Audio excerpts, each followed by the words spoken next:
live on YouTube.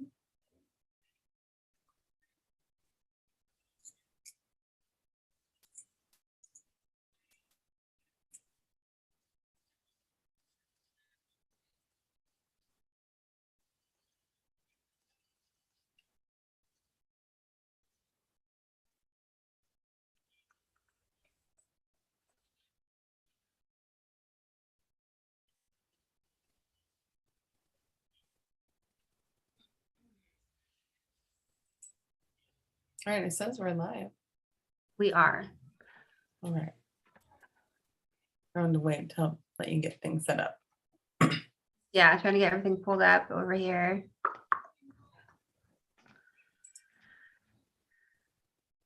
Hi, ladies. Laughing my ass off. You drunk? No. Why do you say that? 'Cause it's Friday. Hey, Chanda. No, we're gonna do wine and tarot tomorrow instead of tonight, actually.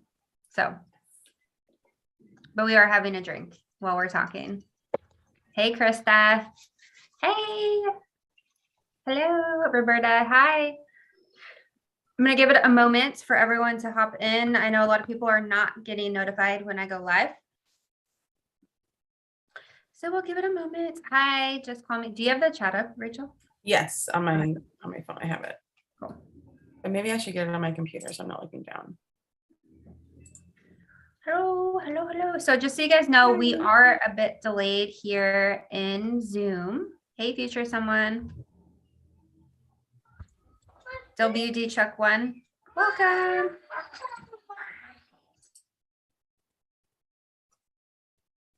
Hi, everyone.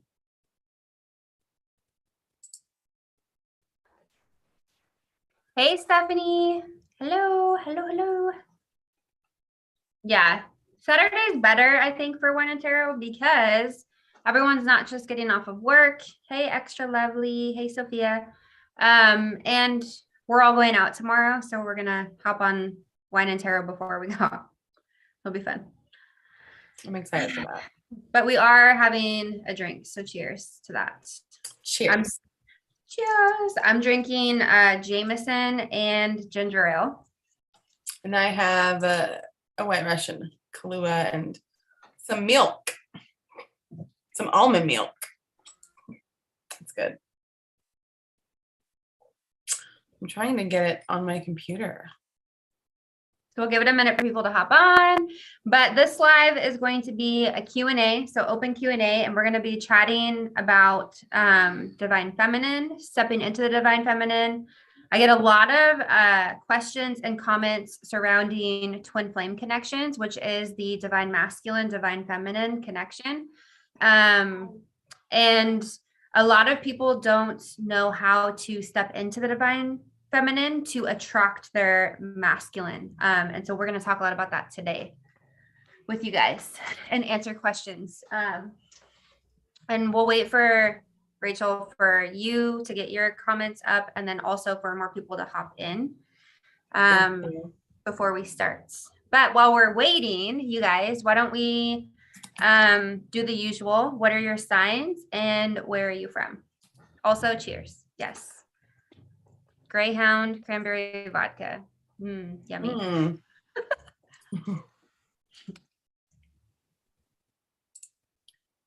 Okay, my computer is so slow right now. Hello, hello, hello. So I'm an Aries and I'm in Washington State. I'm also an Aries. Yay! In Washington State. Here's to that. Yes. Guys, why don't we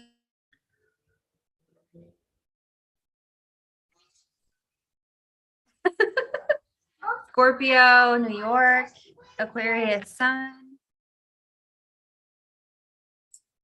Okay, now I have the chat up. Now I can see what everyone's saying.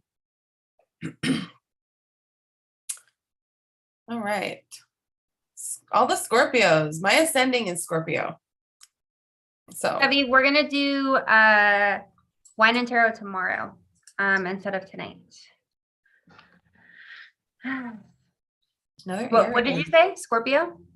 Yeah, I just saw like a couple Scorpios in the chat and I was like, oh, all the Scorpios. That's my ascending.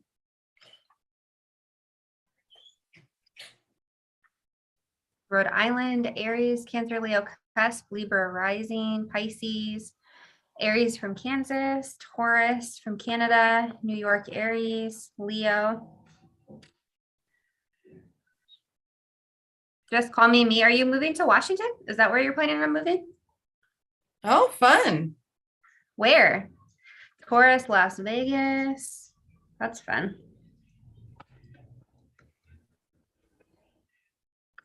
That's fun. I'm a Scorpio female. I'm from California. Cancer sun, Cancer rising. Damn, that's a lot of Cancer. I'm a Cancer moon, and that's enough for me. Cancer moon is enough. Hey, solar.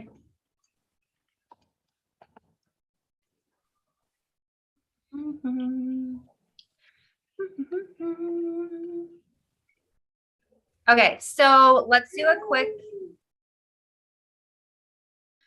introduction real quick for Rachel. So go ahead, introduce yourself. Hi, everyone.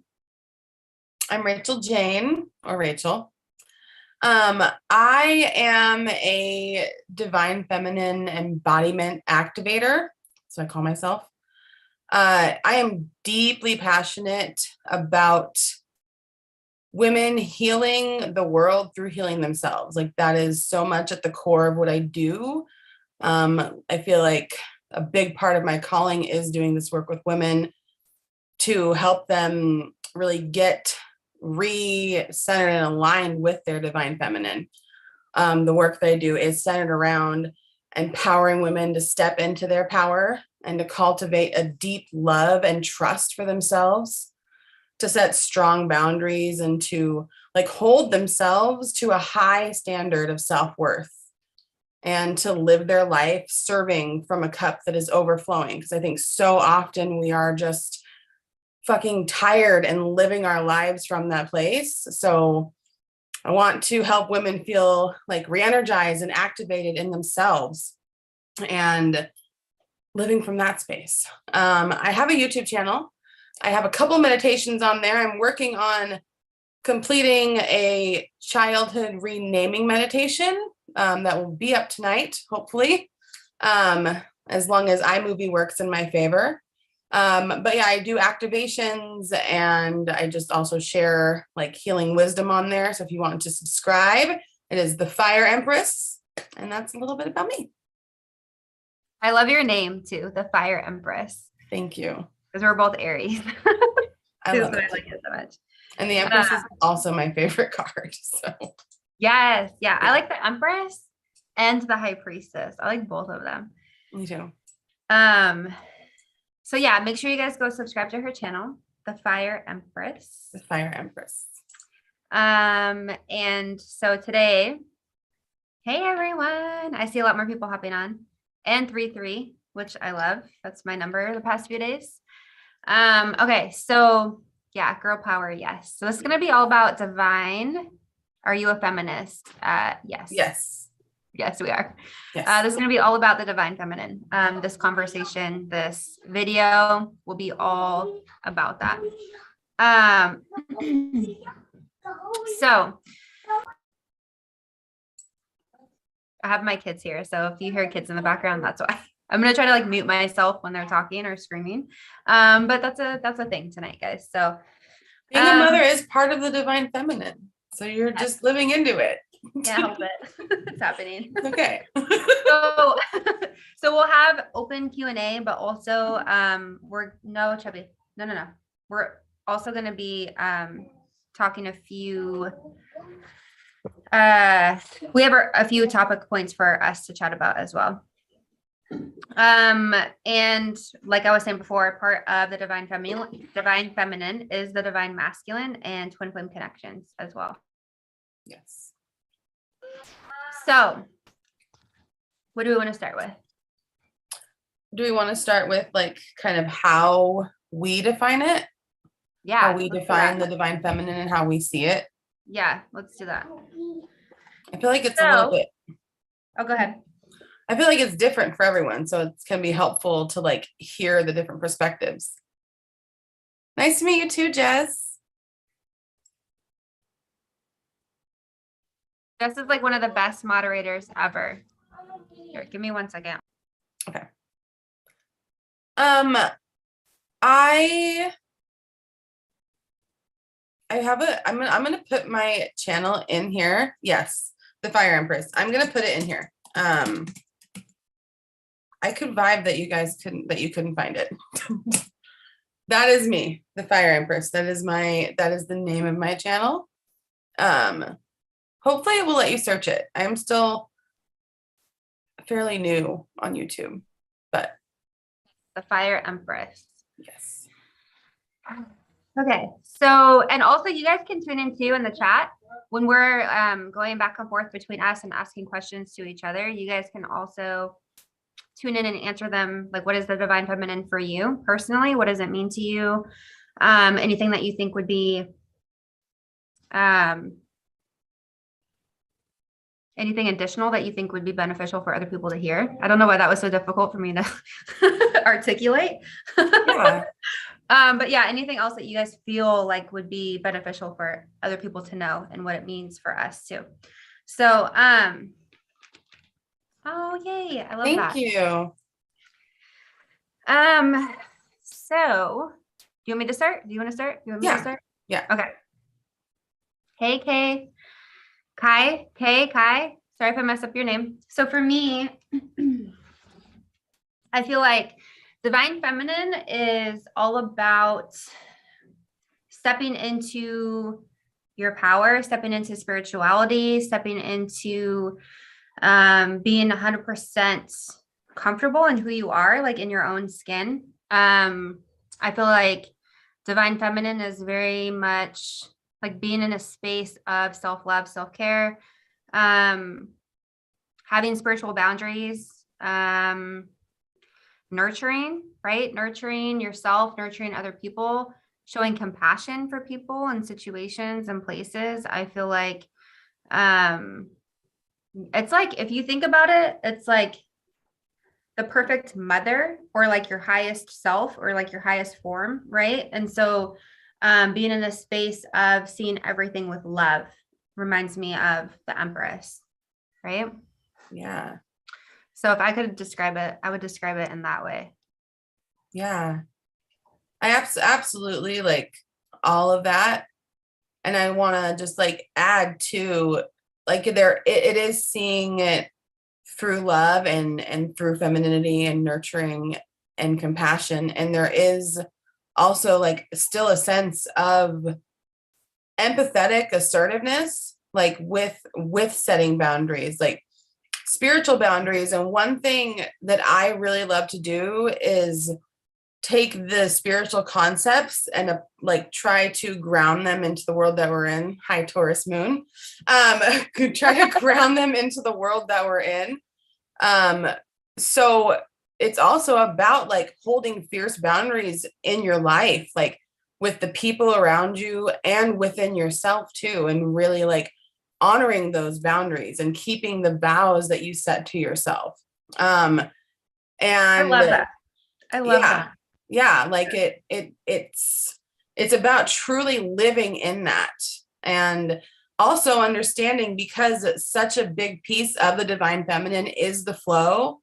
So understanding that you may flow in and out of ease with that, like that might not be as easy at some points in your life as it is in others, and just having a deep acceptance for what is, because that's what love is, is like accepting. And so yeah, just having like a deep acceptance and understanding for those moments, and like compassion for yourself and grace, and just a softening of the way that you treat yourself and you treat others around you too.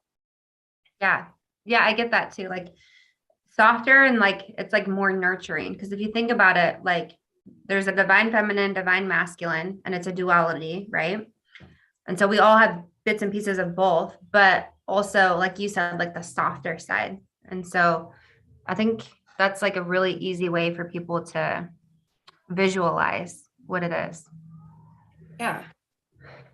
Jess says, divine feminine for me is becoming your true authentic self with no doubt or having to please others. She just her true badass self all day, every day. She brings balance to her world and those involved. Yeah, for sure. Absolutely. Yes. Mhm. Yes. Jessica said, I see it as being the top of a pyramid and being in your love and power to help and take care of yourself and others. Yeah. Oh, yeah.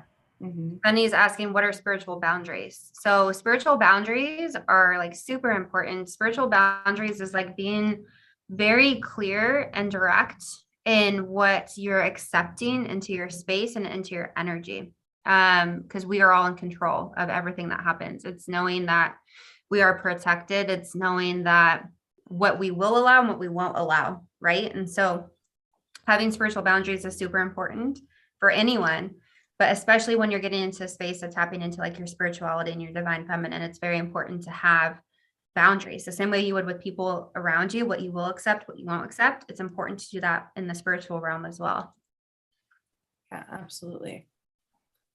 The topic of the live is the divine feminine, and it's a little bit about what it means and how to step more into it.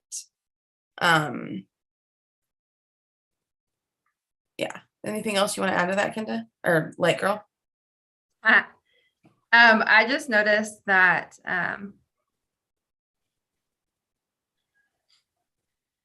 oh, I thought I spelled feminine wrong on the video. So I was like, oh shit, I was totally like zoned in on that. I was like, wait a minute. Uno momento. Chevy is about to get cussed the fuck out. So Chevy said, oh, damn it. It got deleted. Hold on. I see it as women thinking they are superior and better than men. And this is very wrong. That may be your perception of it because you're projecting what you're thinking and what you feel onto other people. So deep down inside, you might have some sort of childhood wound where you feel like women are superior to you, or you have mommy issues and you need to correct that before you come into my live talking shit. How about that? Yes. No bullshit energy. Yeah, I don't come in here. You see the title, so don't come in here with shit like that. I don't have time for it. Yeah. But yeah, we were talking about divine feminine and divine feminine work and questions. I feel like, so what we were talking about, why it's so important for people to know and understand what it is like, there's so many women who are seeking or looking into up leveling, especially in the spiritual realm, or like learning or stepping into their gifts and their powers, but not really understanding how to tune into all of the divine feminine energy. And so that's why we felt like it was important to come on and do a live surrounding our experiences or answering questions for people. Especially Rachel, because she does this work. She's very passionate about helping women. So am I. Like that's something that I'm stepping into as well. So we think it's very important to empower other women. And so we're here to hold that space for people. Yeah.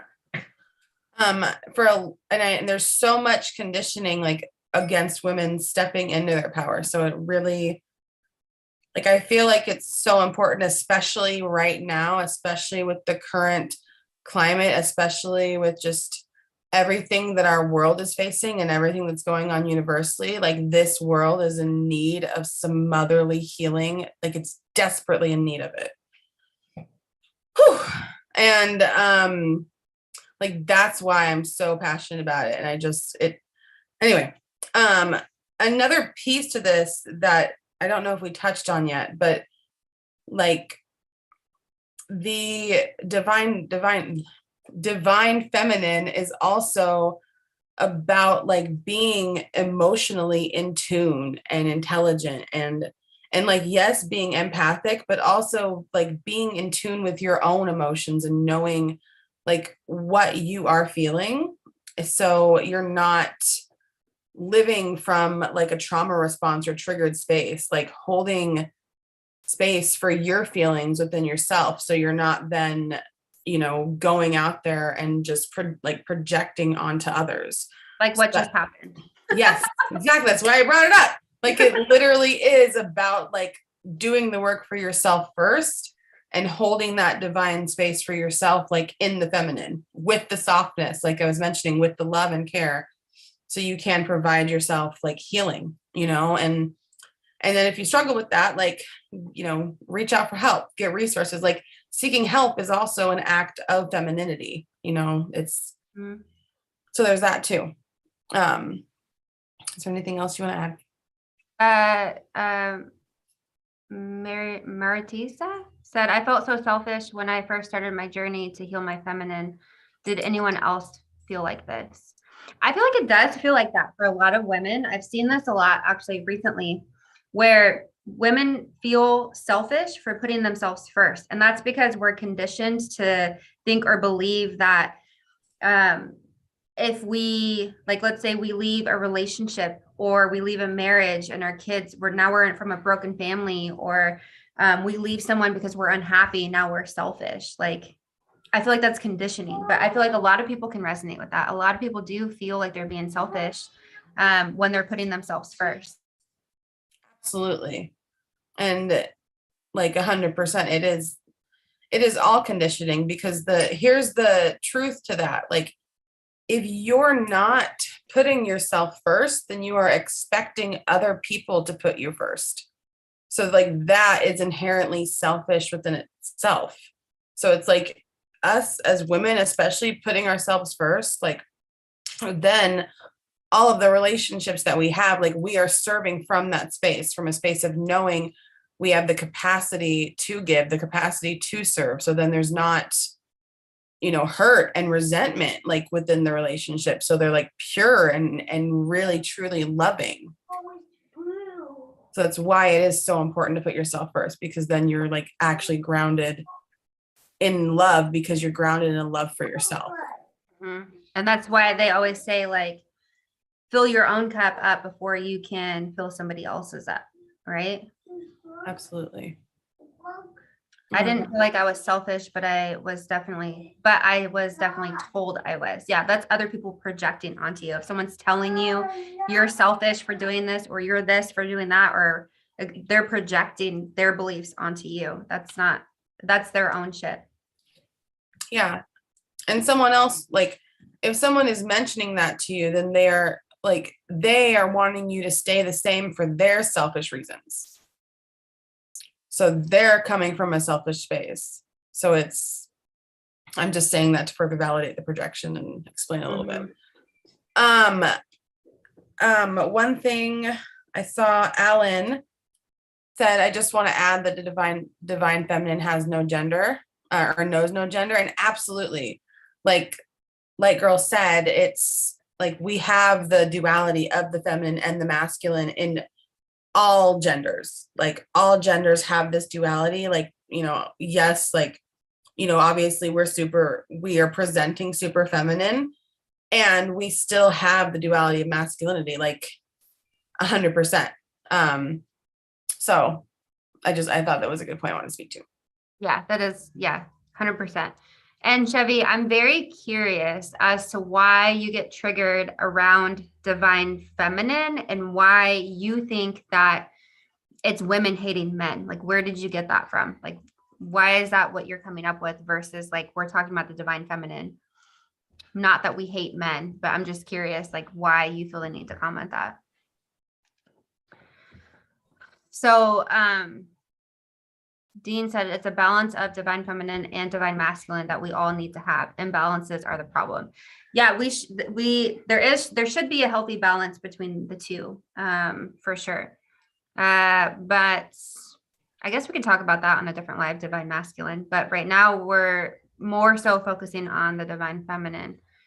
Yes. Healing this for me has also helped my partner heal. Exactly. So the more we heal and step into our divine feminine, especially in a twin flame journey, the more that, because we're mirroring that in our twin flame, in our divine masculine, the more we heal, the more they will heal. And it's just, that's the other half of your soul. So it just happens that way, Yes.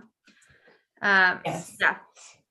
So the more work we do, they're going to do the work.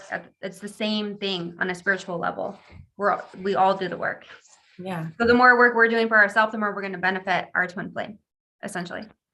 Absolutely. And the more that it just, like, something else I see in that too is it benefits everyone that we even not our twin flame, like even maybe our parental relationships, like our children, it benefits all the relationships around us because like we are doing the work of carrying the weight of it. Like we're like, again, we're not putting on others, which is something I see like in codependency, which is something that is so deeply programmed and rooted into so many relationships.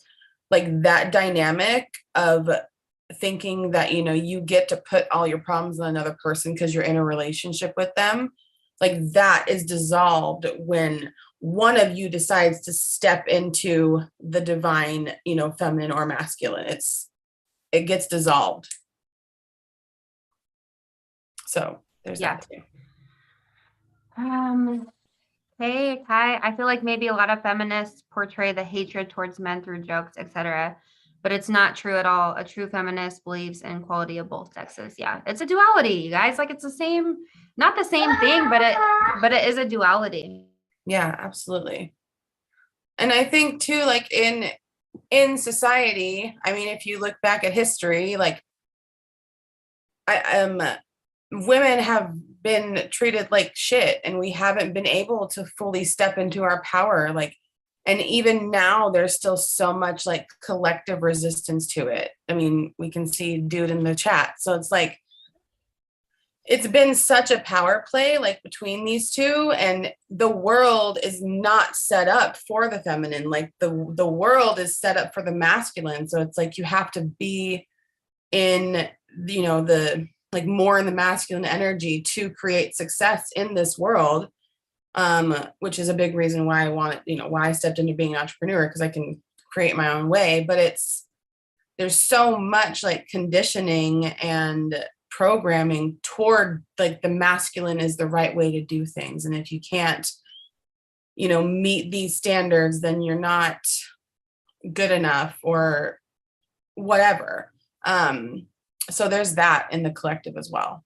And also in the collective too is this idea that women need to work against other women and be jealous of them instead of like helping each other, lift each other up and promoting each other and loving each other. We're competing against each other. And so I think that's really important to highlight as well, as like women get intimidated by other women and we break each other down instead of lifting each other up, which is the way that it should be. And we're all conditioned in this way where it's like, oh, you can't be friends with someone who's prettier than you or better than you. You can't help someone who, not to say they're better than you, but you have this perception, right? Or you're like all of this competition. It doesn't need to be that way. Women should be uplifting other women. Nobody's better than the other person. We're all on the same fucking level. We should all be able to support each other and come together. And that's part of the divine feminine as well. I feel like that's really important and not enough people talk about that. Yeah.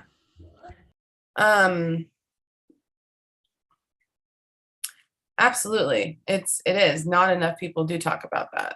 And women, I've experienced a lot of animosity in my women on women relationships because of jealousy and competition. And it's hard to navigate. It's hard to like be friends, you know, with certain women, because you don't know what is like on the other side of the mask, you know, that they may be wearing. And yeah, so I hear that a lot. Can I say something to Chevy? So here's a perspective I'd like to offer you, young man, or person. Every individual has their own choices. So I know you're trying to put a lot of responsibility on feminists with breaking up families, but if a family is broken up, that is the choices of the individuals in the family. That is all I will say. That we're all sovereign beings and have full control of our life. Agreed. 1,000%.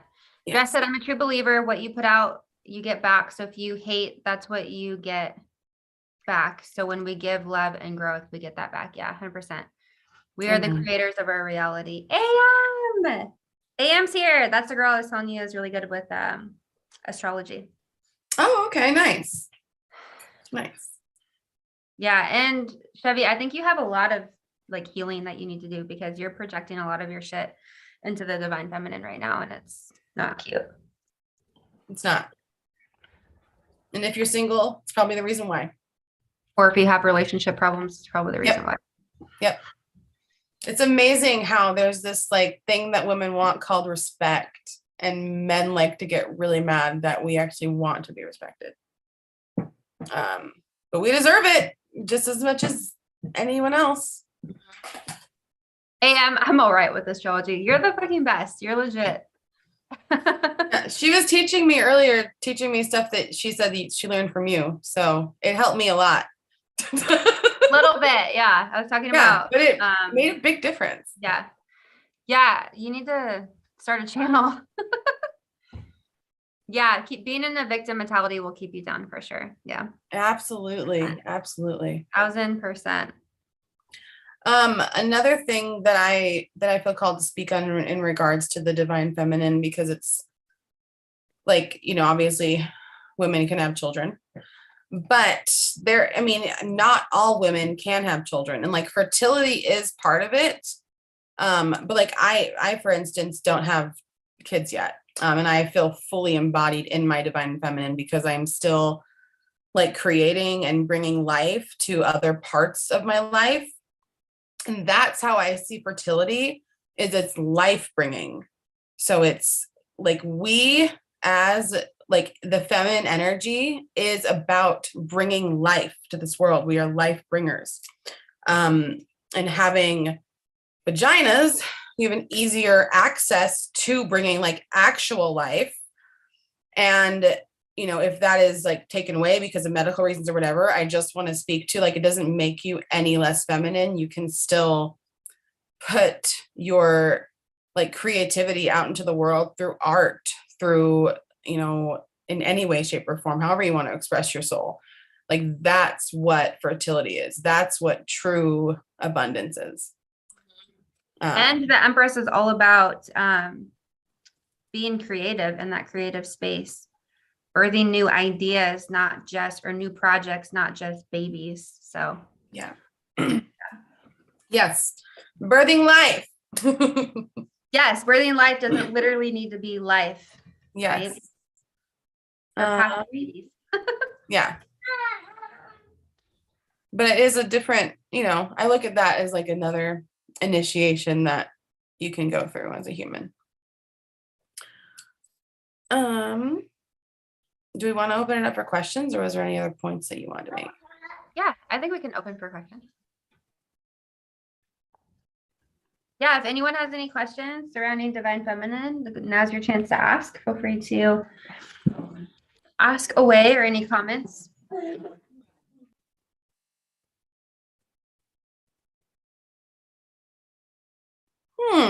I like that. And it says it's almost like a coloring book. Divine masculine brings the outlines and structure to the world, and divine feminine brings the color and life to it. I like that. Yeah. I like that. I do too. And I do think as feminine, we can be structured as well, but it's more of a flow structure. So I just feel called to speak to that, because I think there's like a misconception with the feminine that it's just all over the place, and I think it can be when it's not healthy, like when it's not a healthy embodiment of the divine feminine, when you're embodying it from like a traumatized place within yourself. It can feel much less grounded. But like the divine feminine is about groundedness, about grounding, about Mother Earth. Like, so there is still like a structure to that as well. How do you know if you're the divine feminine in a relationship?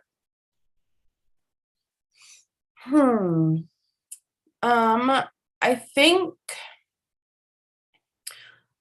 that's a good question.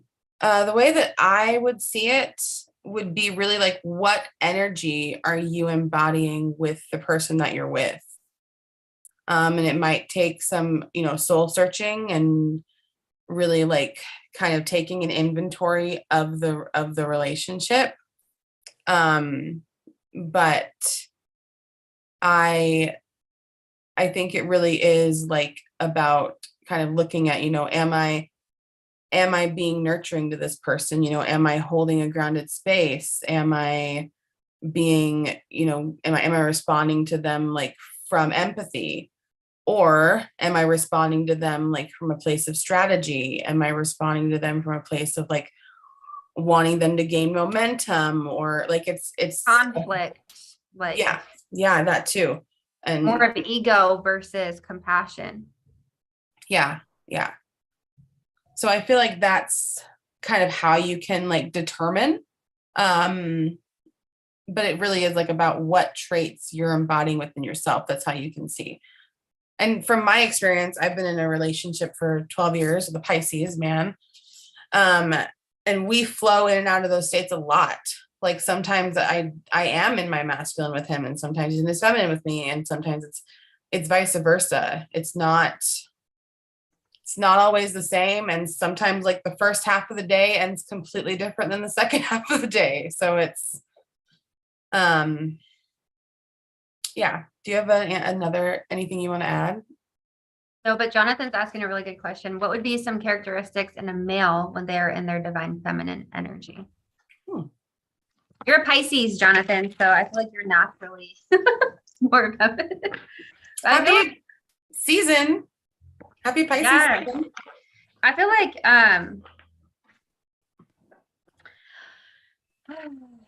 like we were just talking about, I feel like it's being in a space of like showing more compassion and being more emotional. I feel like the masculine is very much so, not like all masculine is ego, because it's not that way, but it's more so coming from a place of like more structure and more like order versus like romance and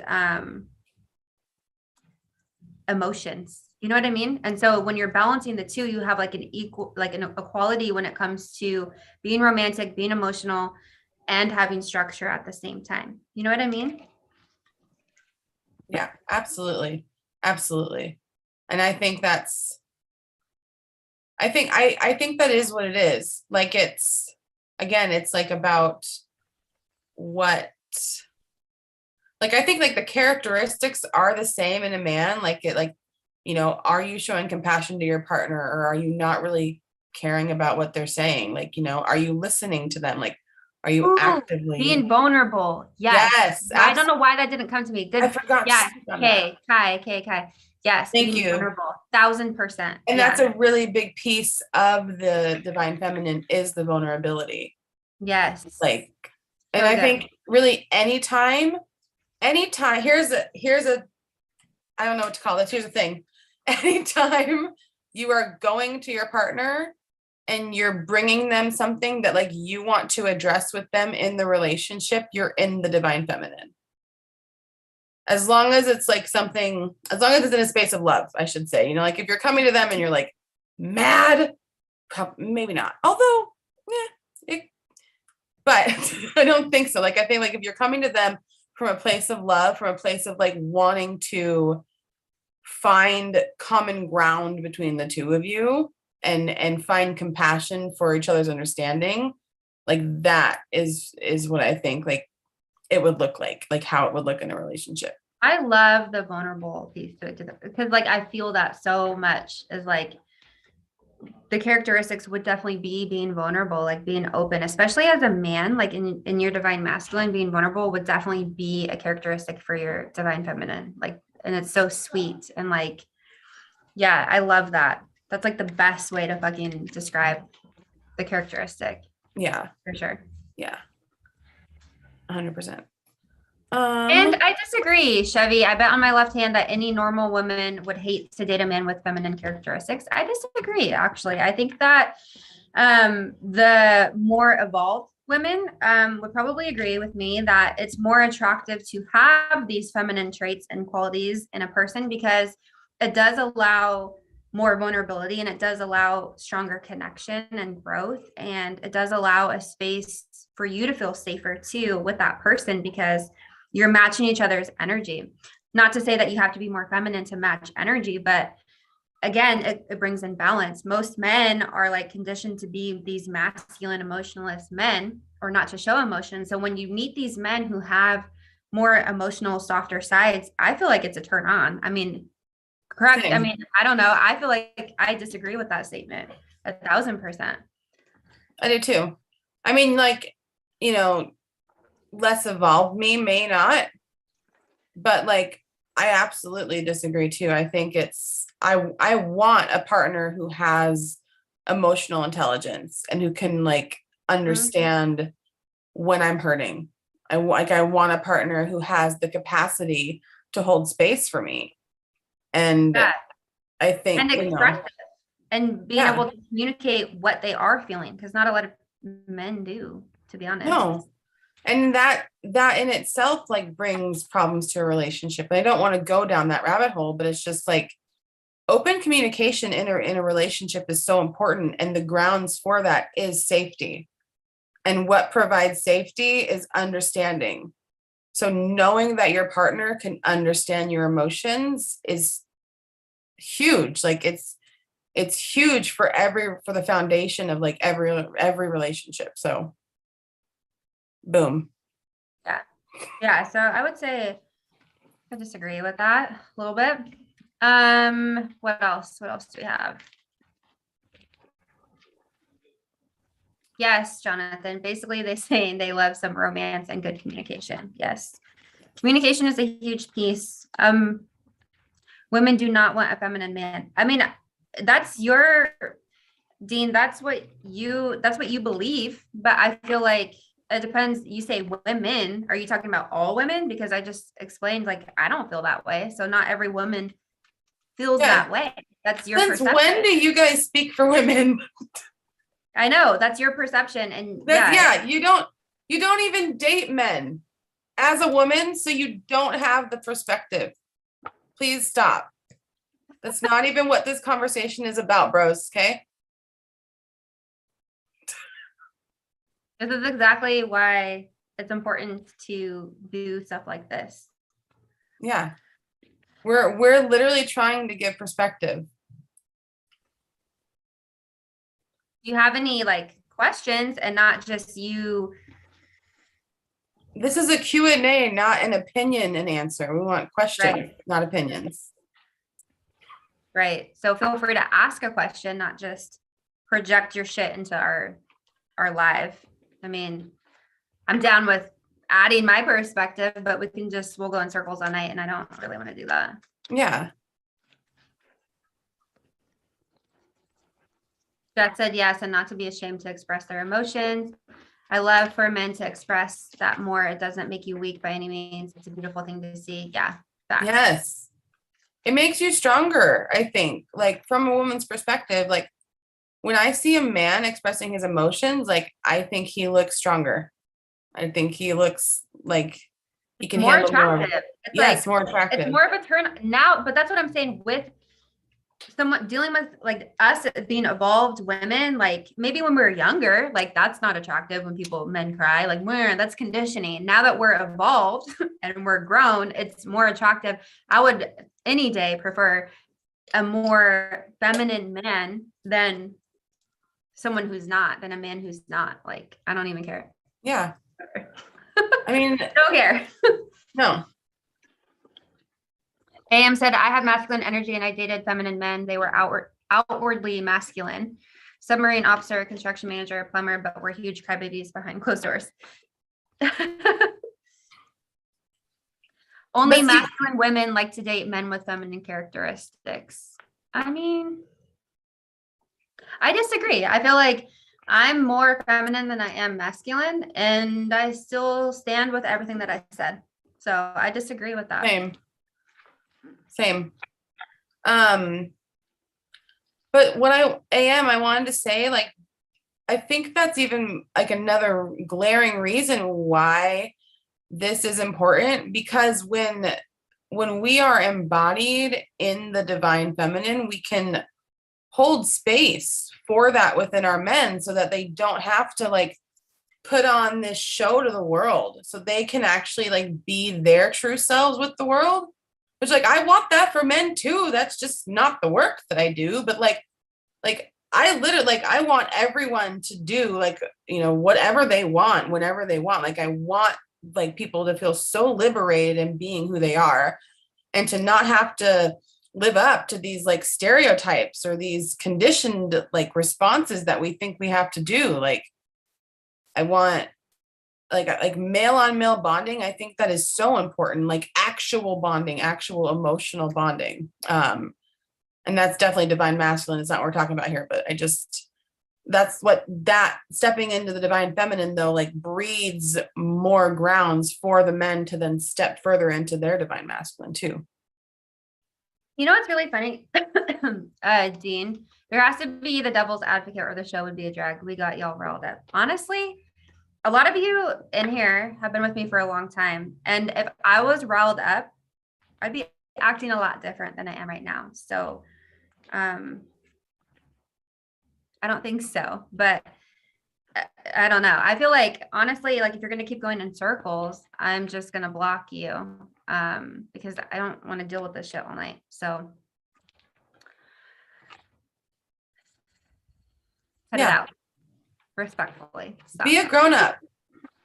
Thank you. And I've seen you in a lot of my lives and you've never been like disrespectful before. So if you continue, I will block you, but this is not me riled up. So maybe, and I know you know what I'm like riled up because you've been in a lot of my lives. So cut the shit. Yes, Stop Chevy, it. I've been in a relationship for 12 years now. Yeah, I'm curious to see about you though, Chevy. Like, what's your longest relationship? And since, yeah, that too. And honestly, like since stepping into this energy, my relationship has gotten much stronger. Like my partner has stepped more into his divine masculine. So it's made a huge difference. It really has, because I was putting so much on my partner before. So yep. I don't know what else to tell you. I don't either. You're wrong. Anyway. I don't really care. Guys. Is there any questions that are not from this bro? Like, do any women have questions about the divine feminine? Real questions out here. What is a successful relationship though? Just because they've ended doesn't mean they weren't successful. Yeah. Amen. That's true. That is true. Thank you for Amen. that. When the divine masculine is indecisive, does that mean the women should be more assertive as a divine feminine?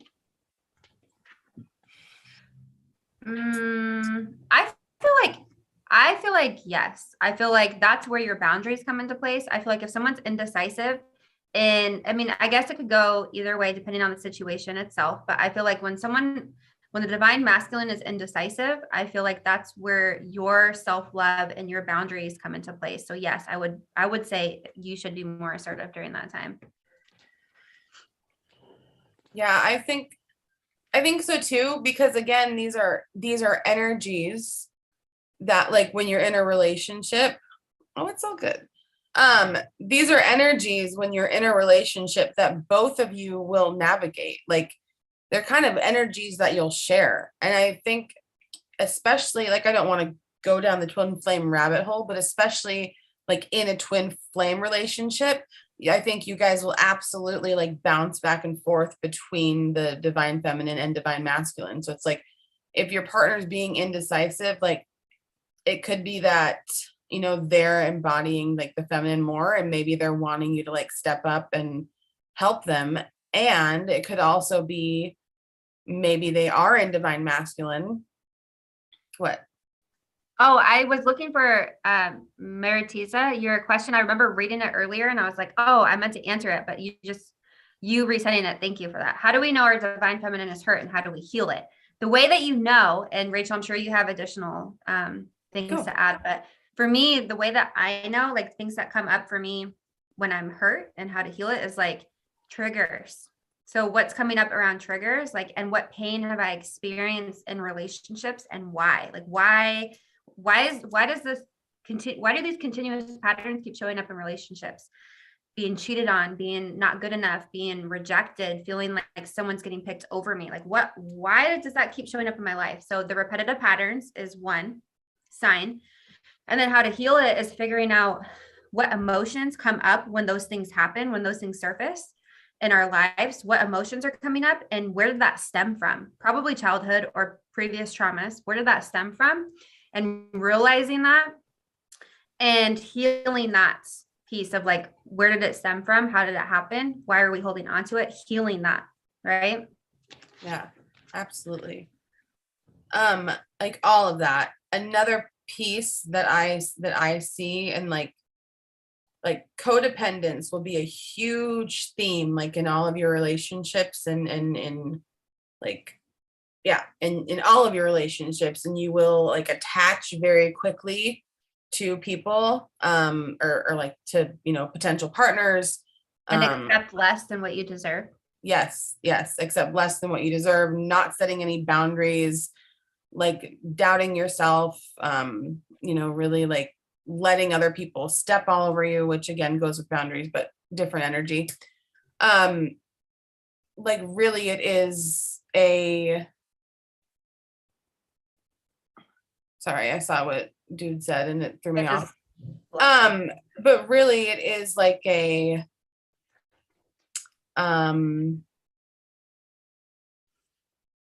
you'll notice like the repeating patterns, like girl said, of self-sabotage or self-doubt or stuff like that, like just a lot of, I'm sorry you guys, that really threw me off seeing him say that I'm hateful.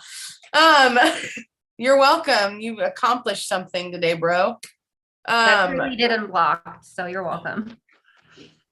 So yeah, like that. And I think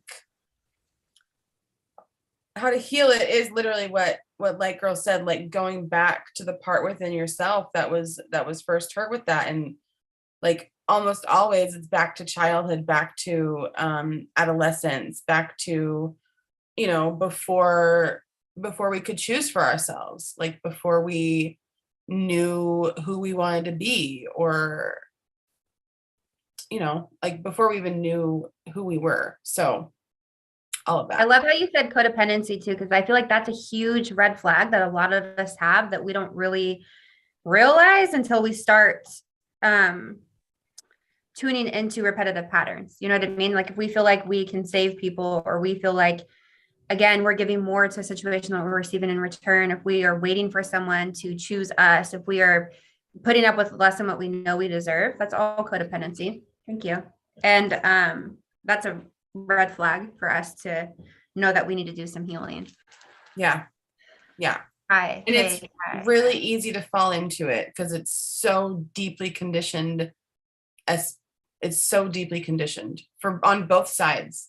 I used to say especially for women, but with it being so deeply conditioned for women, I'm realizing how that in turn made it deeply conditioned for men as well. Like men are very used to women taking care of them, and women are very used to taking care of men. And that's the dynamic that I think we get to heal with stepping into our divine feminine, is like we free and liberate people, and we allow everyone to step more into their sovereignty.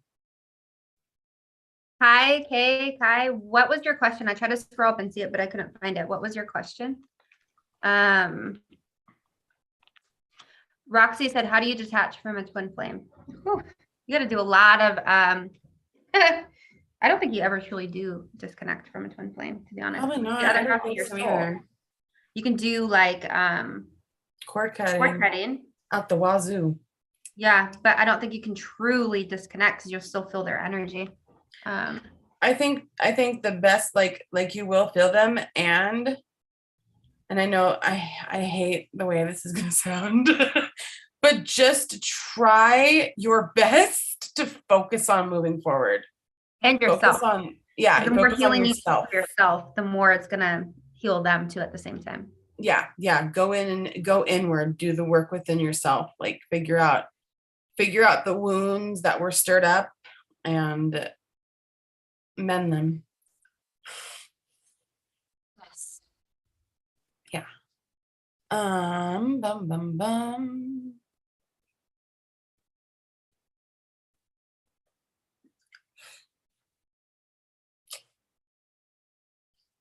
Yeah, Dara, I used to think that codependency was just something that was like, oh, I need this person or I'm dependent on this person. And that's not the case, actually. Codependency is a whole bunch of different things where it's like you being okay with like accepting less than what you are. It has actually a lot of shit that could be very triggering for a lot of people. I know it was for me when I first learned about it, but like accepting drama, accepting these unequal relationships and connections in your life, feeling like it's like you strive for that, right? Because maybe you're conditioned that way, or maybe you grew up that way, or maybe you have previous traumas. And it's like, it's so much more than just like what we're told codependency is. And so that's a huge thing. It's in a sense, I don't know if you like the book Codependent No More is. Yes, that's what I'm talking about. I read that. That's what I'm talking about. Yeah. It's a life-changing book.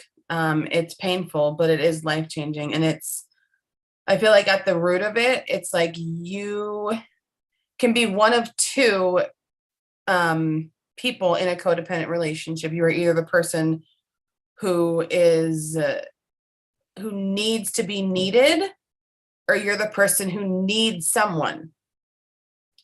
And there's an aspect of like getting a lot of validation and significance from being needed. And then the person who needs someone, like they're enabled in all of the shit that they're doing. Like it's a little bit more obvious for the person who needs someone. It can, typically show up like if you are a child and your parents were like on a substance and you were having to take care of them or something. Like it shows up, in parental and child dynamics, and then friendships and different. It doesn't have to just be a love connection, but yeah. Right. Yeah, absolutely. But you learn the behavior when you're younger, and you learn like the significance that you get out of being needed if you're not the one hurting, if you're not the one who needs the person. So it's like on both sides of it, it's toxic is my main point in explaining this. And it's like so if you feel like you're nurturing someone, but really you're just always taking care of them, that's not divine feminine. There is a difference like in nurturing and just doing everything for someone. Reciprocated, like an equal give and take in the connection. Equal give and take in energy. Yes. Okay. Kai. So I've been stuck between crossroads with the topic of twin flames. Some people say it's just a sugar-coated over abusive behavior, or is it truly a spiritual thing? It is truly a spiritual connection. And the thing is, a lot of people nowadays, especially since everyone's going through this great awakening, everyone seems to think that we're on this spiritual journey of finding our twin flame, and it's just not the case. Not every lifetime you have a twin flame, right? And so people are excusing toxic behavior and narcissistic traits and karmic partners with a twin flame, and that's just not the case. So twin flame connection is literally like the other half of your soul. Okay. When you meet this person, you go through like a massive spiritual awakening, tower moments. It really pushes you into who you're supposed to be in this lifetime. But like I said, not every lifetime you experience a twin flame. Now, a lot of people nowadays, they're like, okay, because there's a runner chaser dynamic in twin flames. And the biggest thing in 2022, I swear, is the fact that someone's like treating you like shit. Someone's running away from you. They're cheating on you. They may be abusing you physically, mentally, emotionally, all of that shit. And they're like, oh, it's a twin flame. It's fine. I'm going to put up with this because it's my twin flame connection. It's not. Your twin flame is never going to treat you that way. It's just not the case. Yeah, they'll run from the connection. There's fears. They're stuck in ego, et cetera, et cetera. But there's a big difference between twin flames, karmics, and soulmates. Soulmates, you have multiple in your life. Could show up as friends, relationships, children, whatever, right? Karmics are the ones that are like super toxic. You almost died. Twin flames you have one. You have one. It's the other half of your soul, and you'll fucking know. There's no if, ands, or buts about it. Like, it's an undeniable connection, and there's a lot of growth, but it's very hard, and not a lot of people can continue on a twin flame journey. People will withdraw and pull away because it's so fucking intense. Yeah, I don't have anything to add. That was it. Like you, cool. Yeah. Like literally. One thing that I do want to say, because I saw a question in the chat, does codependence have any ties to abandonment? Yes. Yeah. Like 1,000%. If you have an abandonment wound that is unhealed in you, you will subconsciously try to heal that through codependence. So that is why it is so important to like do the inner work on yourself. That's why it's important to, find a coach, find a therapist, find a healer, find someone who can take you into your childhood wounds and like guide you into healing them. So you're like not living your life from a trauma response that, your subconscious remembers, your body remembers, all the things. So yes. Do you see yourself in your twin? I feel like you guys definitely mirror each other in a lot of ways. And so, yeah, I could see that. I feel like you guys will be going through a lot of similar things at the same time because you mirror each other. So I would say yes, you can. And there's something with like looking at your twin flame in the eyes too. Like there's a resemblance, or like, I don't know, there's some sort of like, I don't even know how to describe it, but yeah, to answer your question, I would say yes.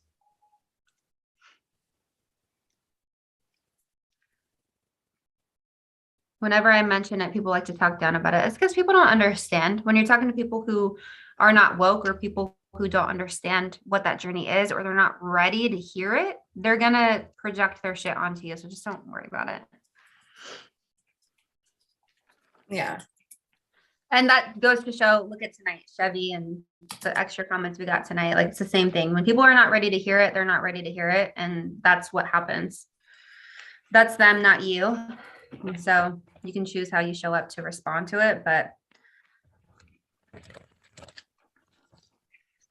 yeah.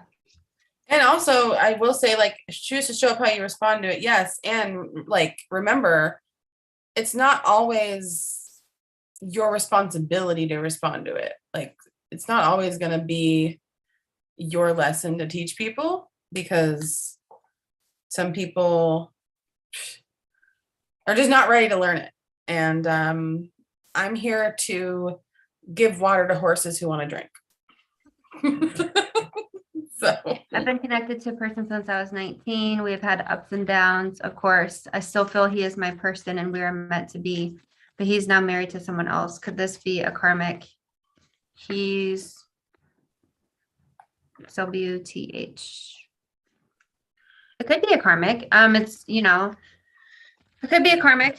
Something I will say with twin flames is like, you always end up back in each other's lives. Like, it's like, no matter how far you run, you can feel each other's energy, even like physical symptoms as well. Like, you'll dream together. You'll think about them all the time. Like, that never goes away. It never stops.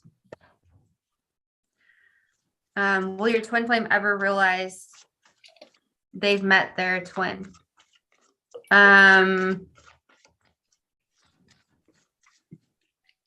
Will your twin, some people, that's the thing. Some people, like, if they're evolved enough to realize that, like, some people, just to give you an example, if they're stuck in ego and they're in this 3D realm, it's like, they may feel a very strong pull towards you and they don't know why.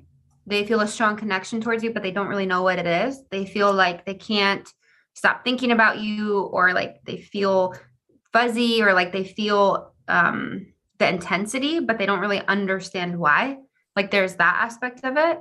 And then you have people who are woke and they're like, oh shit, like, this is my twin flame connection. Like, no doubt, like, you'll fucking know. Like, but people who are not woke, yeah, there's signs, but like, they may just like not understand it. You know what I mean? Yeah. And astrologically, you'll share 12th house synastry with that, with personal planets. Ooh. So for me, would that mean like my twin flame has 12th house Pisces and South Node contact? One thing that comes up for me anytime I'm in a conversation around twin flames, and I just share this perspective. You guys take or leave it, okay? Don't drag me if you don't like it, please. But for me, I see so much like energy that people are putting towards it, and I guess this does go back to the divine feminine, like there is like a softening, like, you know, that I see, that like kind of, I don't know how to say it. I mean, I do know how to say it, but I'm trying to figure out how to say it in a way that doesn't, that people don't get mad at me. I just feel like there's such like a, like going after it, like, where's my twin flame? Where's my twin flame? Where's my twin flame? And like that's what I see, right? If this doesn't land for you, like, don't catch it, right? But I just see so much seeking. And I think like as the divine feminine, we get to kind of like sit back and be in the energy of receiving and just like being embodied fully in the divine feminine, like of who we are, and letting it come to us, like letting what is meant to come to us come in this life, and just trust, like whatever is meant to you will come to you. Like you will feel a burning desire to go after it in a way that makes sense, in a way that doesn't feel needy, in a way that doesn't feel forceful. It'll come to you with ease. I just want to like share that because I see this, you know, like I just sense this energy with a lot of people, so much more than just this chat, you guys. I'm just saying it here. But yeah. Someone with Pisces personal planet, Sun, Moon, Venus, Mars. Interesting. Interesting. Okay, so I just pinned Rachel's YouTube channel to the top of the chat. So make sure you guys go and subscribe to her channel.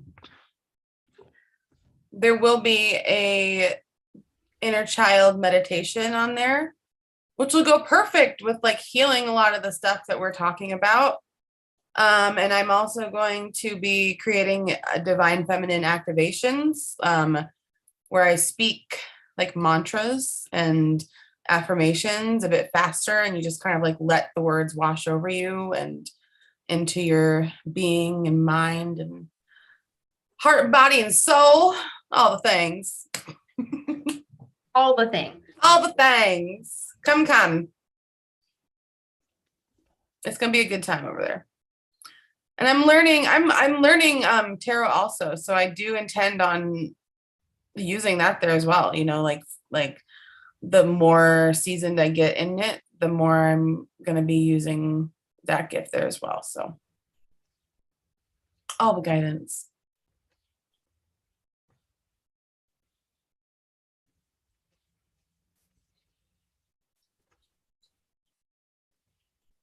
My eyes burn from reading all these, and the sage and the ship blowing in my face. I'm trying to. I also have a bunch of ashes all over. I'm like, okay.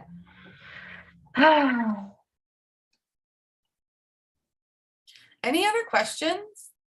Yeah, any other questions? Okay, so AM says it's someone, so with your 12th house placements will coincide in some type of way. So I have Pisces in my 12th house. It would be, they would have to have that placement in their Sun, Moon, Venus, or Mars. Interesting. We're not twin flames. I'm just kidding. No, that's for twin flames. No, I said you and I because I don't have my Pisces there, so I'm joking. Oh yeah. I was really holding out hope for us. I'm kidding. Oh yeah, AM, let me ask you, since you're in here, let me ask you a question. So, because I've gotten a lot of questions about this recently, going through different birth charts. So what about my 12th house placement has to do with being like psychic or being a channel? Like, what about it? Because I know I have a lot of placements in my 12th house, but specifically, I remember you mentioning Sun and Pisces in my 12th house. But what else? I know I have my North Node in my 12th house and a lot of other planets too, but Yay, Adam. Hey. Hey, girl. Hey, Oracle. So if someone has a Pisces moon and Venus, then you'll have a past life romantic connection. Interesting. So I have,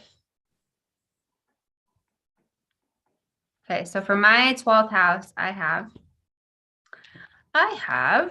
my Sun, Mercury, Jupiter, and North Node in my 12th house, Pisces. What the fuck does that mean?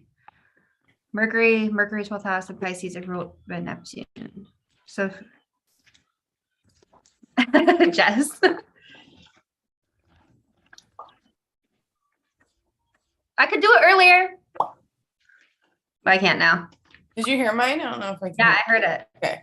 I'm like, is it picking up? I don't know.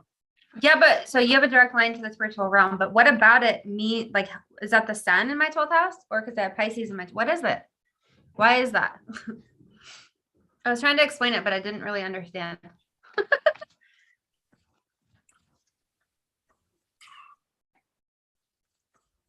Yeah, put them together and get some moisture on them. Like, yeah, that.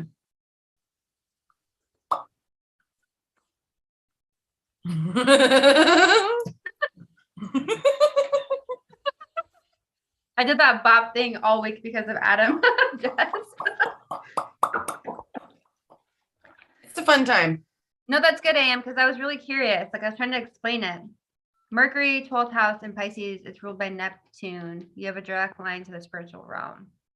Mercury rules communication. So it's Mercury in my 12th house. Also, you guys, Adam's going to be going live and doing readings today on his channel tonight.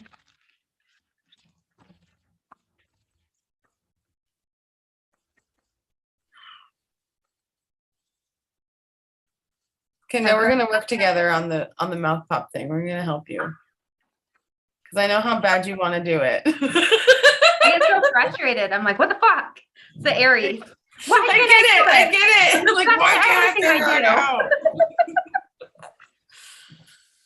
I get it. 707. Oh, it is. So you receive messages from the spiritual realm because you have 12th house Pisces Mercury. Ah, okay.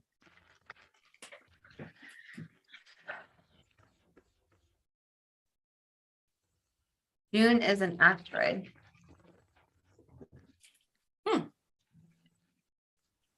Okay.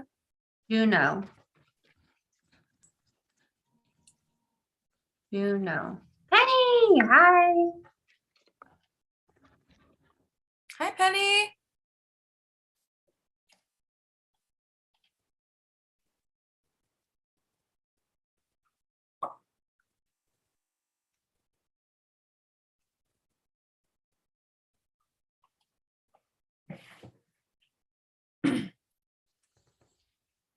I work with asteroids only. I don't work with asteroids, only planets. I'm sorry.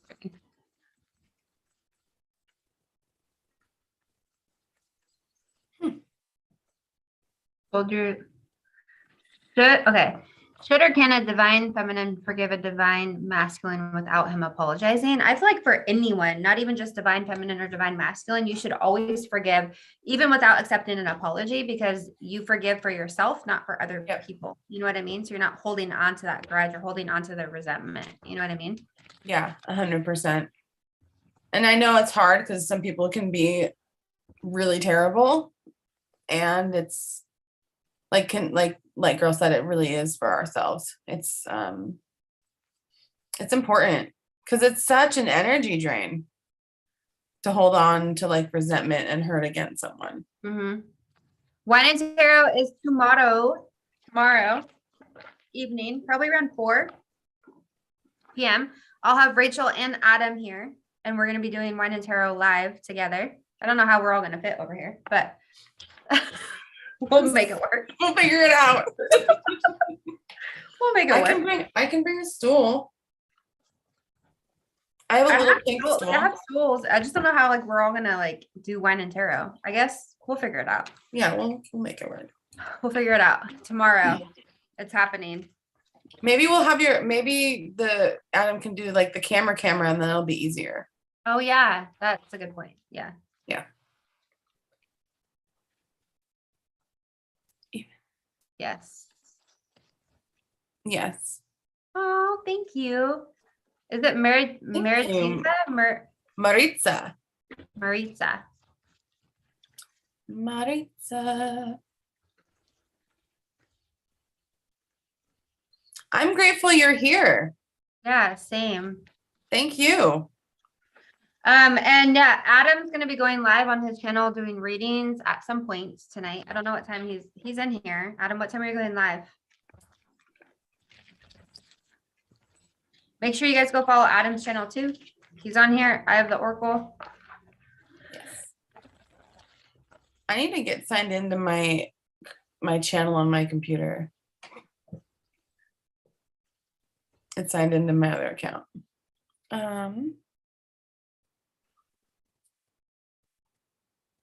Yes, you do.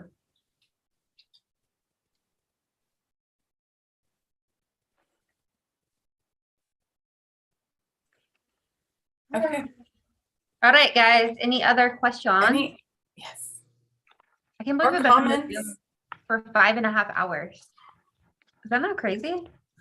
It is a long time on Zoom, but I've done more. Me too. Thank you, Jess. Thank you. Yeah, thank you. Dude, Adam, you should definitely do here. Let's take a poll, you guys. Would you rather Adam do readings on general readings or broken heart, all signs readings? Thank you, Jess. I'm excited.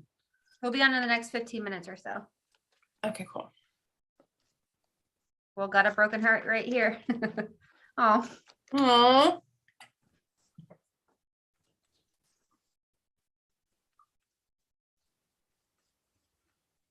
Jonathan, what did you do for your birthday? Happy late birthday, by the way. Yes, happy birthday. Are you going to be on tomorrow for Wine and Tarot? Yes, Jess, I would love if you're there tomorrow. Everyone says both. General. Broken heart. Those of you who say both, get in your divine masculine and make a decision. Figure it out. Come on, guys. Good night, Penny. We love you. Good night, Penny. There was some good information at the beginning of this if you want to watch and learn about divine feminine. Yeah. Yay. Jess, yay. Jess is the best moderator I've ever had in my whole life. Broken heart. Sweet. Pisces season. Woo! Full effect. My dad's a Pisces. Eric's a Pisces. Oh, yeah, that's right. My partner. You say your dad's a Pisces? Cidercade. Huh? You say your dad is a Pisces? Yeah, my dad's a Pisces. My dad's a Sag. Really? That's weird because your partner's a Pisces and mine is a Sag. Weird. Is it weird though? I mean, is it really? I think it makes sense. That's funny. I love that though. Yeah, November, the last day of November, my dad's birthday. My dad's is March 14th. Oh.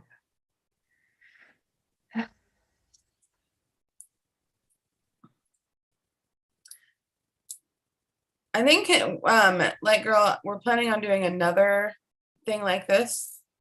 Yes? Yeah. Another like Q&A on a spiritual concept or Yeah, something. we were talking about do this something more often, actually. Just like topics about this, like little webinars about shit. Yeah. Important shit. Important stuff. Any advice on how to get more in touch with your divine feminine and stay in and grow in that connection?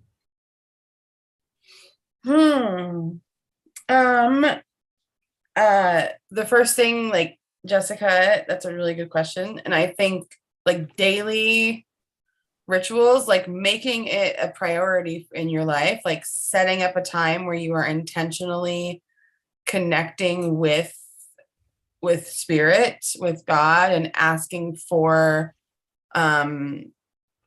like guidance from that and opening yourself up to that. And like really, I think rituals and doing these daily practices help you to stay connected and to grow in it. Like journaling is great. Anything with introspection, anything where you're like moving your body with like your hips, like hip movement is great. Like pelvic bowl. I forget what it's called, but like the hula movements, just Grounding, grounding meditation. self-love. Yeah. You can listen to, or if you have those crystal bowls, anything like with root chakra, it's going to be helpful. Connecting to like your sensuality. If that's something I can do one for us. I think actually Zoom will probably mute me. Oh yeah.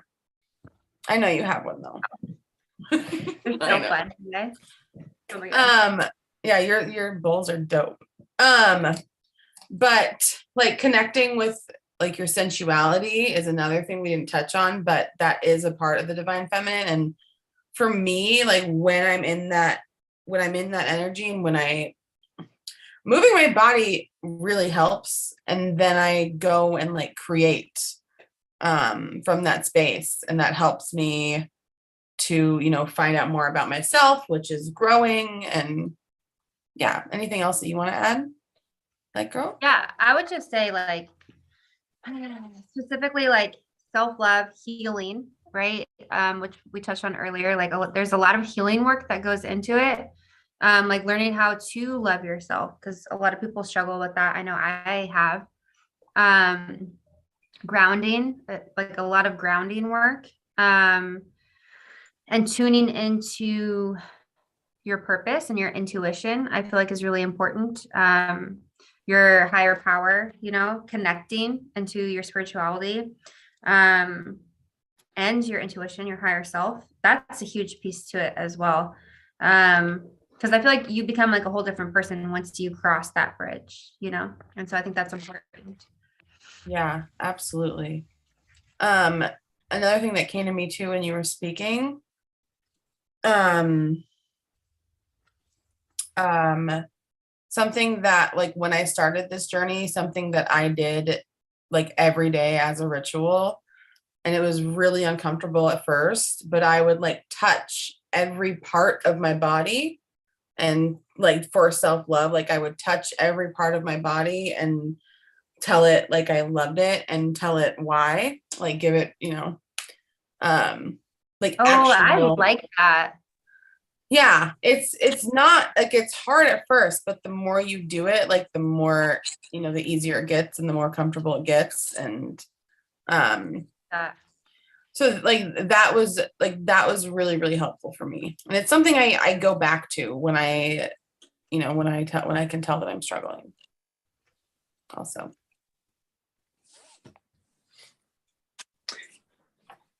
Hi. Hi. I know I don't have one, but hi. Hi. Hi. Yes, Reiki's super helpful. Well, Adam, maybe you can give perspective on embodying the divine feminine being a masculine. Oh my God. Well, yeah, you know what? Didn't we just find that out like in my chart today that I have like a lot of like feminine signs in my chart, right? So I would say I've always been connected to my feminine side, which was and I want to say that's like probably my most diplomatic trait, is the fact that I'm so connected to my feminine side and wanting like peace and stuff all the time. Always looking for a solution of harmony rather than a solution of how can I win kind of thing. So I've always been kind of like connected to my feminine side that way, always wanting peace over then how can I one up the other person, or how could I be in competition and stuff like that. And I think I've always been like that since I was a kid. And so it's never really been hard for me, but talking to other guys, it's just like having to get into them, because in coaching, like with some of the clients that I have, it's like, well, what made you feel like you had to do that? You know, what made you feel like you had to, who told you you had to be strong like that? Or who told you you had to have a tough reaction like that? You know, and so, and like, and what sucks is like watching my older brothers raise some of my nephews. It's just like, I'm seeing the way it's implemented and stuff. And I'm kind of glad that at the age that I was born at, or the age that they were at when I was born, it wasn't instilled on me that way. You know, it was different. It wasn't, they didn't roughhouse with me because they were at a different age. So that kind of like toughen up kind of thing wasn't really like instilled on me, like on how some other dudes are freaking exposed to. You know, that's why like, you know, the whole men's mental health thing is like a big thing right now coming up and stuff. And I'm seeing it with one of my clients that really wants to focus on that. And it's really like not being, I feel personally, I feel it's because the boys were told you need to toughen up, or it's not that bad, go shake it off, or don't let them see you cry, or, you know, or even like, here's the thing though, it sucks when our dads or the males say that to us, but it fucking even sucks even more when the moms say it to us. Right. We go to the moms to connect to that feminine energy. That's why there's such the strong connection between the mother and the son. There should be, because we go to that. What? Where'd you go? I don't know. Oh, it's so important. Baby, come back. Dang it. I don't know why. I know the internet wanted to. Damn it to hell. Cut him off for some reason. Someone's not ready to hear that message. No. Probably the dudes that were in the chat earlier. They're not ready to hear it. I think they're probably still here watching, but I just blocked their comments. You know what? I hope they are. I hope they learned something. He'll come back. Oh, here he is. Here he is. Here he is. Here you are. Here you are.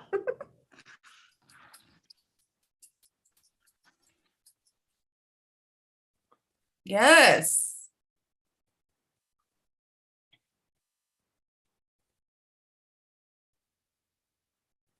I know. Damn it to hell. Are we in a rush? Come on, guys. We can't hear you, Adam. You're muted. My phone died, and I was had my whole camera set up already just for YouTube, and then but I just switched it over to Zoom right now.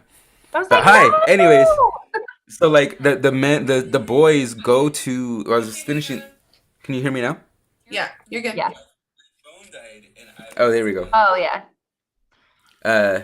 And so like what I was saying is like the boys are meant to go to learn the feminine traits from the mom, to learn how to like hear that wasn't nice, how should we do this, you know, kind of like thing, right? That's okay. We're supposed to get that.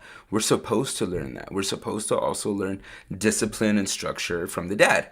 You know, those are my findings, and I was lucky enough to be exposed to my dad being a good dad. Right? My brothers got the drunk version of my dad, unfortunately, but I was able to get like the good version of my dad, you know? And so, but in my findings, like, it's not that I got that, what I'm saying from my mom either. I'm saying that's what I would go to for my mom. I would look for the connection to the feminine energy and understand it, or like want to cry to her, and would sometimes get, no, go over there, you need to be tough. You know, like Hispanic moms are like that and stuff like that sometimes, you know, because they're the ones running everything. So they kind of don't have time to connect like that in a way. And so, but then again, my mom didn't know better. She'd never been a mom with 3 older sons and a brand new daughter that she's always wanted, and then here I am, like, you know, but almost kind of like a weird middle child. But that's just like my experience with connecting to the female energy and stuff, is like I've always been that way because I've always been in search of it, because in a way I never got it. And so I was always sensitive to it because I wanted to know what it was. Yeah. And I like going to get dirty and roll in the mud and stuff like that too sometimes. But I don't know. It's just different. Does that help? Yes, that helps a Yeah. lot. It's a very helpful perspective. I think I hope the men that were in here earlier heard it, honestly. What were the men in here earlier saying? They're assholes. It doesn't matter. It doesn't matter. I don't want to go back to it. I just want to say that. Okay. You can scroll through the chat and see. I don't want to.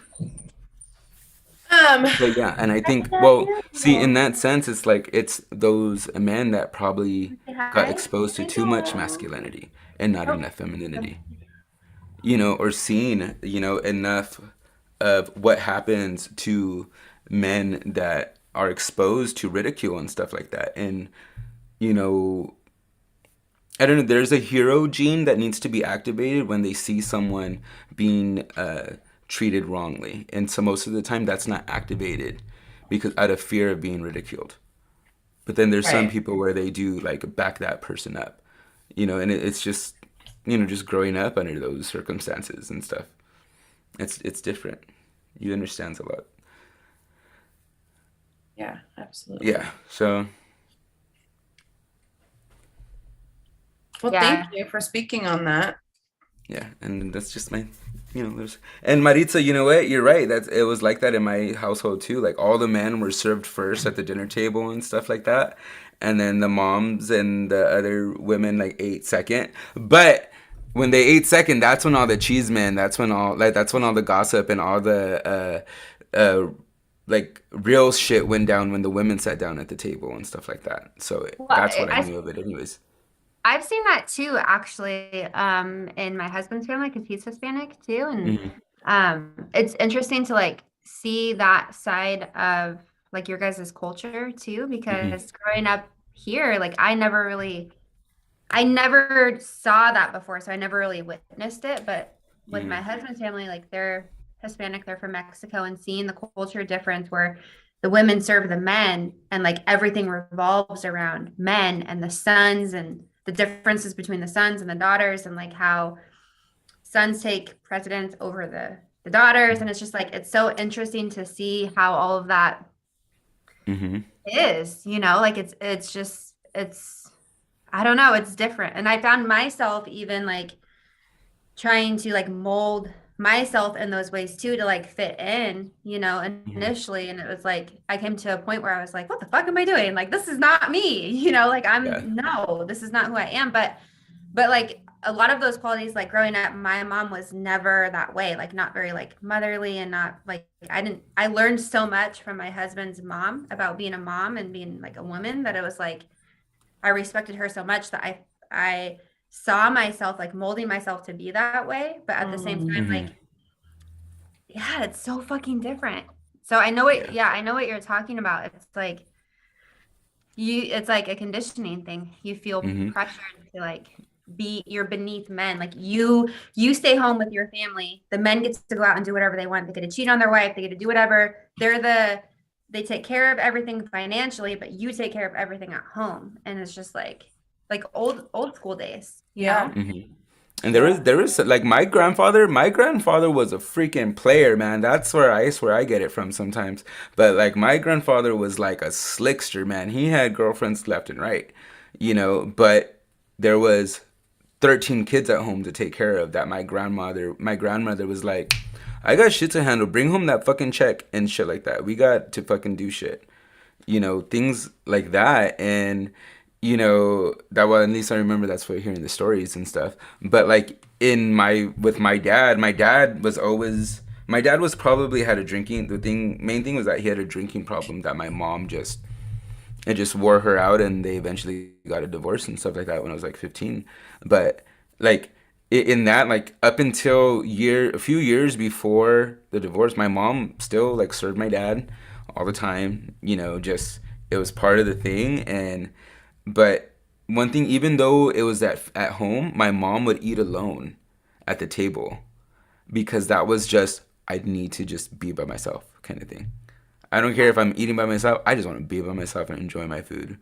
And so, like, it was just weird. But even then, I would be the only one that would go and sit with my mom at the table while she ate. Oh, that's Yeah. so Sometimes she would even be like, "Yeah, go away, let me eat." cute. But Yeah. I mean, it's a lot of responsibility for those women. Like a lot of people don't know.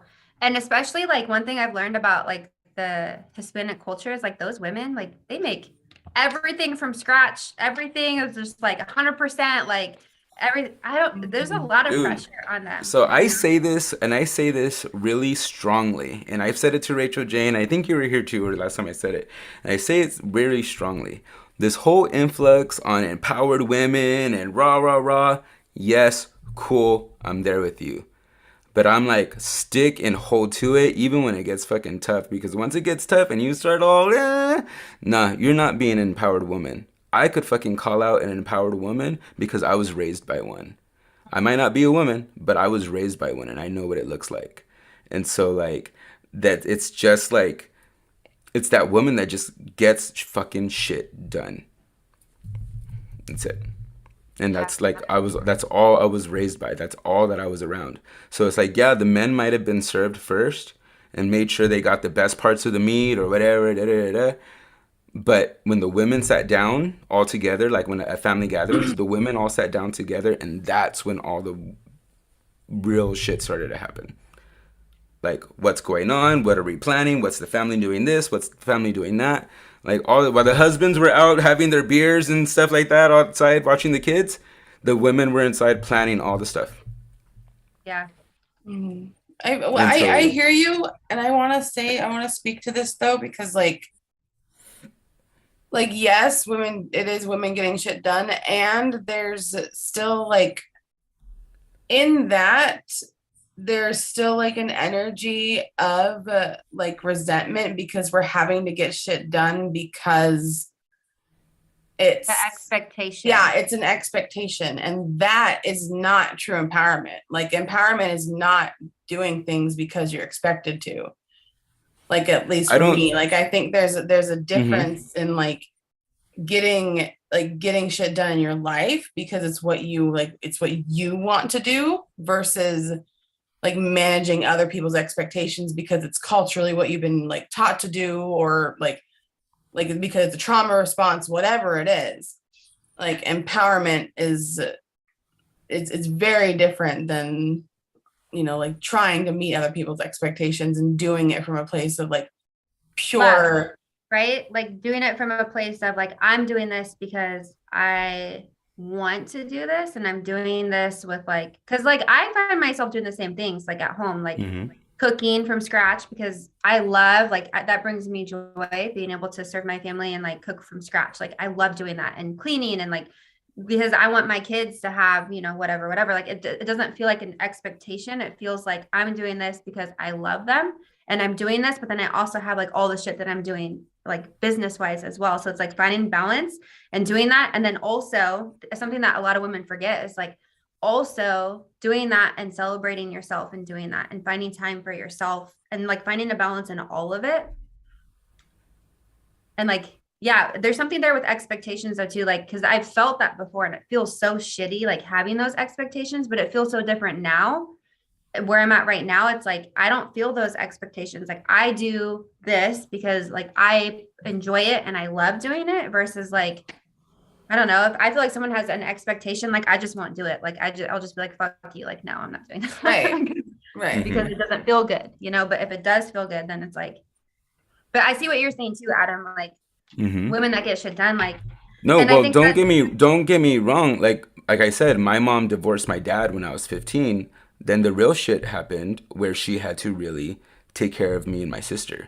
She had to go to her 9-to-5 job, really come home and make dinner, make sure she went to the groceries on the weekend, you know, all that stuff, where she wasn't, because she was in a real state of not wanting to depend on my dad. Right. You know, so like there's the other part of getting shit done, but also, yeah, she didn't take time to freaking honor herself. She might have gone to Laughlin on the weekend when she could have with my aunt and stuff like that to go gamble if that's her way of taking care of herself. You know, like, but like what I mean, like being raised like that and seeing that, I've always had that admiration to my mom of always seeing her as not letting the divorce get her down, not letting her see, not letting us see that she was fucking scriving with $100 a week probably to feed us and stuff like that. And so like I saw that. I don't know if my sister ever saw that, and I don't know if my brothers ever saw that, but I remember seeing that. I remember seeing my mom clip the coupons. I remember my mom writing her grocery list, making sure like nothing was over $5 that she was buying on her grocery list. You know, so it's like I didn't. There's a, I know there's a big contrast in the identity of what we all think of empowered is. You know, and so like in that, it's like I see my mom as empowered because she, in my definition, got shit done. And like there's, yeah. Yeah. Thanks for Yeah, that. and I mean, that's really important too. And I think that's why also like it's so important for all of us women to like support each other too, because a lot of us have been there, especially moms and other people in different situations like heartbreak and like feeling, you know, emotional traumas and shit like that. We've all been in these places where wouldn't it be so nice if we had a community of women to lean on for support during these times instead of competing against each other and fighting against each other and like, oh, I'm better than you because you have food stamps or you have this, whatever. Wouldn't it be so amazing if we had like a community of people, women, to support each other during times like that? You know, and so I think creating like or having more conversations like this and being so open and like supporting women supporting women and like building people up, I feel like it's just like so fucking important, you know, like it's so important. Like for like I'll speak to that. I'll speak to because I know that if my mom was around a group of women that she could trust and not be so fucking defensive all the time, thinking that somebody was gonna make fun of her, take her information, and just gossip about her and you know, or get into her stuff, I know my mom would probably have an easier time on us as kids. You know? Yeah. Or feel less than, or feel like someone's judging, or like she would have I bet she would have had a more of a less stressful response to us. Yeah. In dealing with us growing up, you know? Yeah, because you're not alone. You have community, you have support, you know, and I don't know. I just feel like it's so fucking important, you guys. It is. There's a movement in this that we all need to like understand and like, I don't know, just do. Like, just do it. Yeah. Bring it together. Like leaders need to step up and like we need to start cultivating like relationships with each other and support, you know.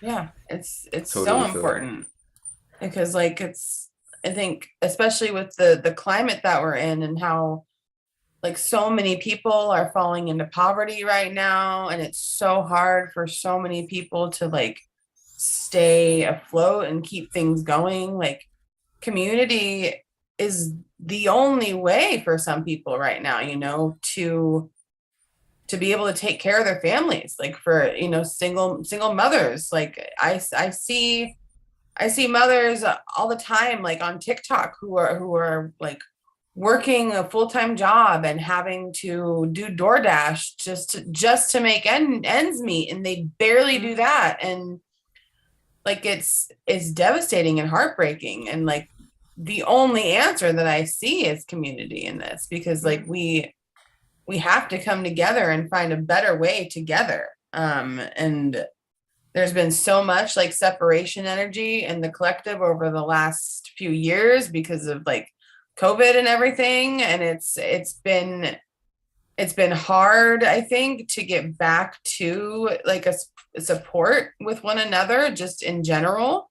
And it's so needed right now. And I feel like it's like the next thing that we're stepping into as a collective, because I've heard a lot of people talking about starting communities, you know, for like the same things. And it's probably going to be like a slow process, but like we're getting, I don't know, I just vibe that like we're getting back to like a more tribal way of living and being. Exactly. And that's Okay, you guys, Gabe wants to touch on the topic of Hispanic women and men real quick. He's triggered. Go for it, Gabe. Why are you triggered? He came up here huffing and puffing. It's because I've been looking for my sweater. Oh my god. What's he triggered about? No, he was, I guess he ran up the stairs and he was winded, but it sounded like he was triggered. I was like, okay. I'm gonna pee and I'm gonna let him talk. Here, I you don't have to can go. say is it's very different when it's not just women serve men in Mexican culture or Hispanic culture. Because my dad would get up when my mom's eating, he'll get up, and if there's no more tortillas, he'll get up and start cooking them for her, heating them for her. So I mean, I think it just really depends once you find your soulmate and you can find that balance. Yep. I mean, so like kind of my dude, but my uncle. What Adam was trying to say is that the women get like shit done. It's not that it's expected. It's kind of, they're like the brains of the family. They organize, okay, we're gonna be at this person's house and this is what we're gonna make. You make this, we'll do this, because the men will actually cook. When it's like that, men will cook like a big feast. They'll make like the meat. Like my family, we make lamb. Mm-hmm. It takes about 5 hours. And it's us cutting up the sheep, cleaning it, shooting it. Yep. Slicing the throat and everything. So I mean, it's not just women are peasants. No one said women are peasants. No, I'm just saying that. Like the way that it sounded, like I was like, whoa. Nobody said that. I know. No, he's saying that it sounded like that. It did sound bad. I'm not gonna lie. You know, but it does to an outside person. It does sound like that because like even like my cousins, even me and my brothers, when they've dated outside like our culture, they've had to have the talk. Like, hey, when you come over, this is the way it's gonna look. You know, but don't think that it's bad. It's just the way our family is. You know, like about the women being about the men being served first and stuff like that. So it's like my brothers have had to tell their girlfriends, look, my mom's gonna serve me, and you're probably gonna have to sit with the women, kind of thing. Because at the same time, the women are gonna have to like check the chick out.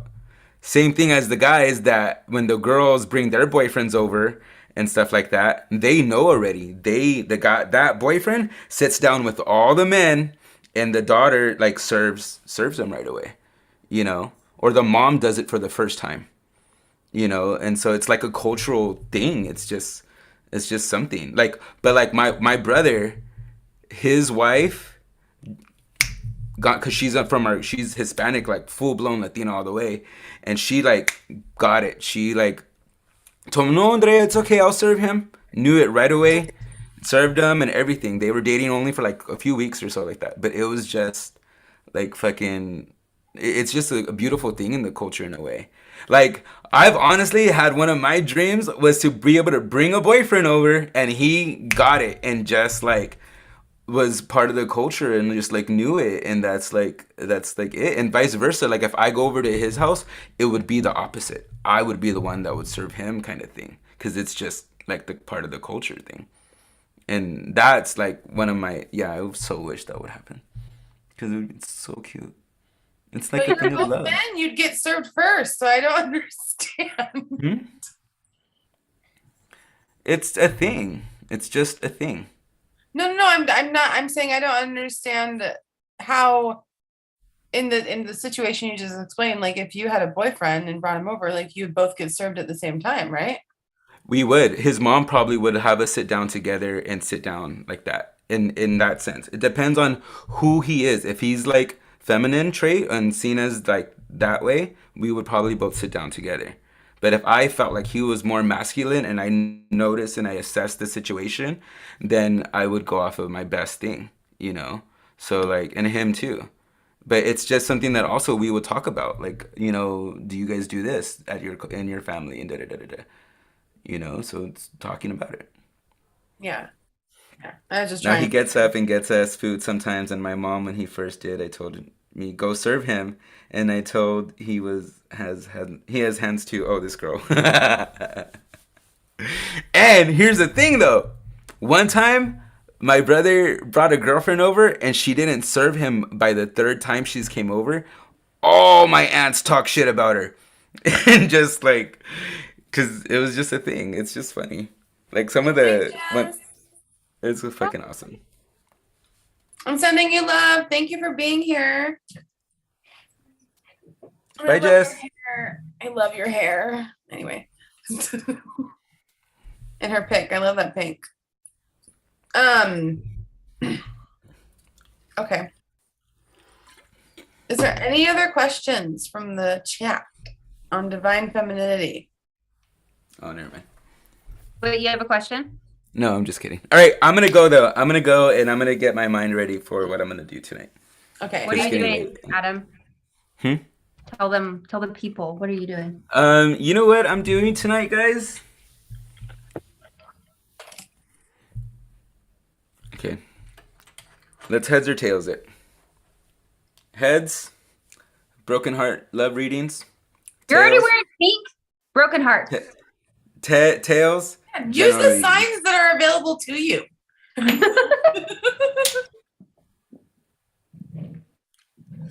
Heads broken. It's heads. So broken heart. Broken heart readings. Yes. AM, you have to subscribe to Adam's channel. You guys have Yes. to connect. He's cool. Don't forget to And subscribe. Rachel too. Make sure you subscribe to her channel too. My channel's pinned at the top. Yeah, hers is pinned at the top. I can't pin anything. So when are you going live? Probably like in 10 minutes, guys. I just gotta Adam will move be my going camera live, stuff around reading. and yeah. Broken hearts. You're doing zodiac sign broken hearts? Yeah, I'm doing all signs broken hearts. And then if you guys want to chime in and get your own personal one, let me know. Hit up the PayPal link and you'll get your own personal broken heart reading. Bam. Wait. How do I do this? Wait, Bam. hold on. Wait. Copy link. Thank you, Oh. Apple Ecosystem. Bam. There you go, guys. There's the link to my channel right there in the comments. I don't think it'll actually send it as a link. I gotta send it. Hold on. There we go. Oh, yeah. Can though. Oh, it did do it for you. Oh, probably because you're a martyr. Oh yeah, moderator. I'm a martyr, okay? I'm a martyr. You're not actually. I am Martyr. though, according to my human design. And all my tower moments. No, just Nope. kidding. I get to own the martyr. Dude, I'm in this group called Tarot Shitposting. It is the funniest thing We're both in ever. there. Are you in it? Okay, did you see He the one is that I too. tagged you in? That girl is too. Yes. Okay, cool. Oh my god, it is the Well, maybe funniest shit if ever. it's recently, I haven't seen it. I haven't been on my phone all day. Oh my god. Alright, I'll see you guys. Okay. Bye, Light Girl World. Bye. Bye.